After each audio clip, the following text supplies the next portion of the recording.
నమస్కారాలు. నా పేరు బాలకొండ శంకరు. నాది అనంతపురం జిల్లా. నేను చెప్పదలిచినటువంటి విషయం ఏమనగా, ఈరోజు కొంతమంది గ్రూపుల్లో ఒకరినొకరు మాట్లాడుకోవడం జరిగింది. దాన్ని నేను కూడా ఒక వీడియోలు చూశాను. దానిలో భాగంగా నేను మాట్లాడుతున్నాను.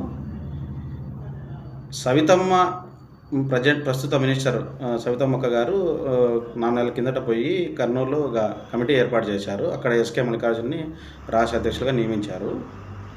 నియమించడానికి మీకు ఎవరు ఇచ్చారు అర్హత? లేదా నియమించాలన్నప్పుడు రాష్ట్ర సంఘంలో ఉన్నటువంటి నాయకులందరినీ కలుపుకొని పోవాలనేది మీకు తెలీదా? అంతేకాకుండా రాష్ట్ర సంఘం అని ఏర్పాటు చేసేటప్పుడు అక్కడ అడాక్ కమిటీ మాత్రమే అని వేశారు.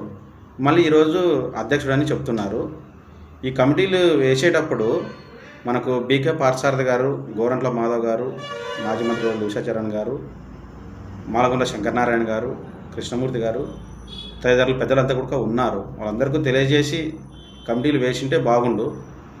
కానీ ఈరోజు గ్రూపుల్లో ఏదేదో పెట్టుకోవడం వల్ల అందరికీ మీరే ఇదవుతారు. అది కూడా కొద్దిగా ఆలోచన చేసుకొని కమిటీలు వేయాలని కోరుకుంటున్నాను. ధన్యవాదాలు.